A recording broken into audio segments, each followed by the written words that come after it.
it's a rough area, and you see a lot of, drug addicts, and, you go through like Chinatown, and it's people on the sidewalk and shit like that. And I don't care. Yeah. It's a sidewalk. I pay for it, and I'm going to walk down the sidewalk. And I'm not going to let those people, change that for me. I mean, a lot of people wouldn't do it because they're afraid. But so I go down the sidewalk, not really because I've seen this before, and so it doesn't faze me. I kind of tune it out. And then I notice, this guy, the zombies, they're on fentanyl, I assume, and they are in a place where God knows where they are.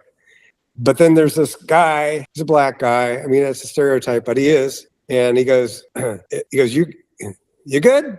And that either means one of two things. And I think it means the second thing. It could mean, are you looking for some fentanyl? But I'm not the client that he would normally associate with. So I don't think he's saying, you good, you need some fentanyl. And he's saying, you good? Or do I got a problem here? As far as, are you an authority? Are you somebody who's going to give me a problem? Are you going to call the police? That's the way I took that. So how did you respond? Huh? How did you respond?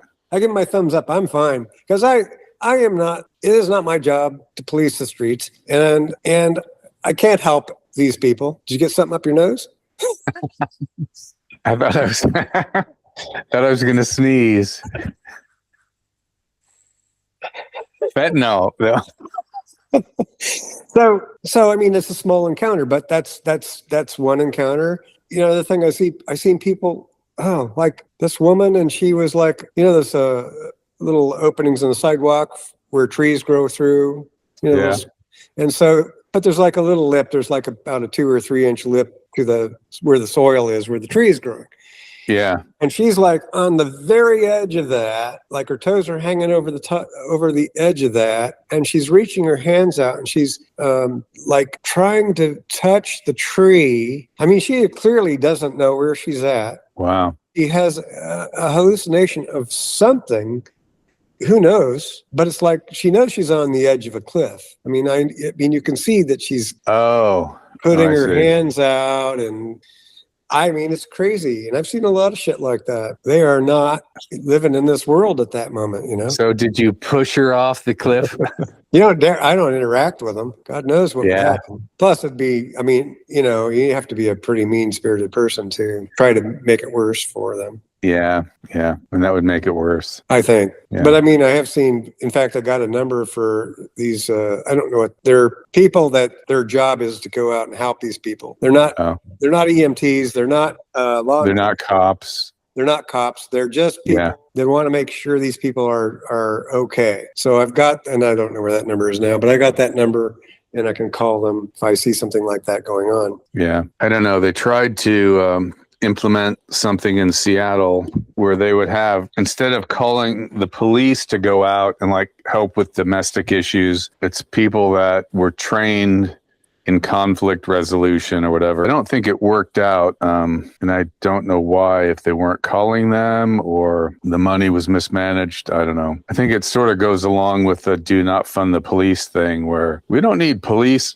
guys coming out with guns. We need people to do conflict resolution. But I think you need both.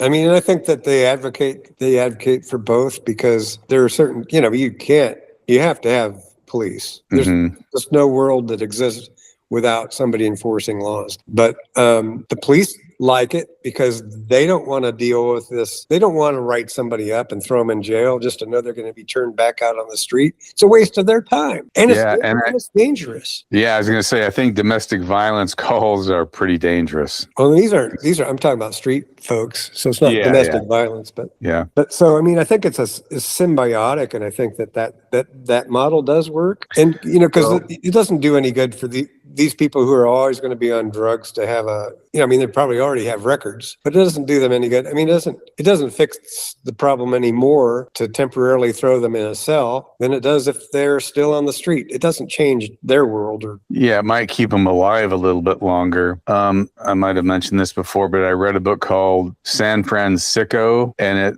looks at how to handle the drug problem and how it's handled around the world. And Sweden and Finland or whatever. And basically you need a carrot and a stick. It's great to help people, but if you don't force them to stop defecating on the sidewalk or whatever, nothing's going to change. I mean, same with homeless.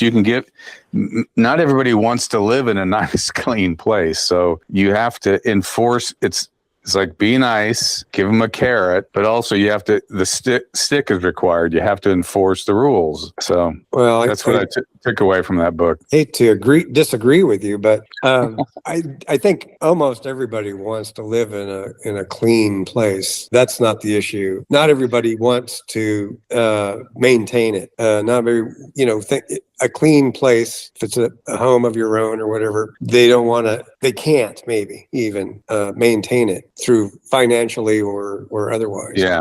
This sort of gets back, my views on legalizing drugs may have changed over the years. I used to think, why don't we just legalize everything? Because then you could tax it, you could have quality control, you'd know who's using it, lots of reasons to legalize it.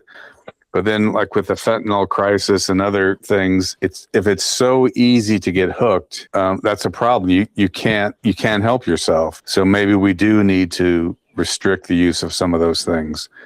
And I guess that's what I mean about the carrot and the stick. If you're hooked on something and you can't get off and you're pooping on the street, on the sidewalk, it doesn't matter if you have a nice home to go to. If you're still hooked on whatever this is, you're just going to be fucked, basically. So you need serious help. And the help has to maybe have you locked up for a while, to detox or whatever, and ongoing maintenance. I don't know. Well, what if you're not hooked on anything, but you're pooping on the street? What then? Then you should be arrested. Well, yeah. I do think there needs to be a place. Clearly, this is an epidemic. It's been going on since, Jesus. I mean, seriously, since 2010 or 11, right? I mean, since it really became an epidemic. Before that, there was always homeless, but never like this. Yeah. And then COVID just cranked it up 10 times 10. But I do think that there needs to be, not prison, because somebody high or somebody who's been high for the last 3 years, prison isn't going to help that. I mean, like you say, might keep them safe because they're out of danger for a little bit longer. But I mean, so could another place. Well, I mean, halfway houses, I think, have gotten kind of a bad rap.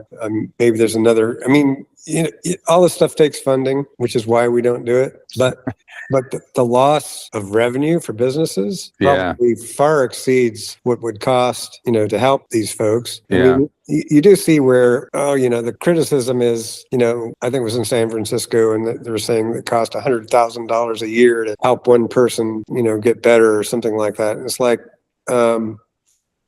these are made up figures, of course, because I don't know what I'm talking about. Clearly want to state that right up front, but sure. but what's something like what's that. The cost? The idea is that the cost is way too exorbitant for what you're getting out of the other end of it. And I don't know. I just think we haven't thought hard enough about the problem. Yeah, I was going to say, $100,000 maybe sounds like a lot, but what's the cost to society? Like, what's the loss in businesses? I mean, people stop going to certain areas of town. You don't want to walk there with your kids. Tourism is affected. A lot of things are affected. So I don't know. I don't know if did I tell you about this, jumping on what you just said, but there was a business that had somebody had graffitied "kill cops" on there. Oh, remember this conversation? I think you mentioned it. Yeah. All right. Well, I don't need to restate it then, but they'd since painted over that, which was I felt good about having said something. But and you offered to paint over. I did. Yeah. For them. Yeah. Yeah. But they did the next day, so I feel like I was heard. Yeah. They understood my point of view. I mean, I don't know why they would let it go for as long as they did. It was up there for 5 days. Yeah, I don't want to sit next to a sign that says "kill the cops" because it sort of makes it look like you somehow condone that. I'm saying I don't advocate that. I just want to make that clear. Okay.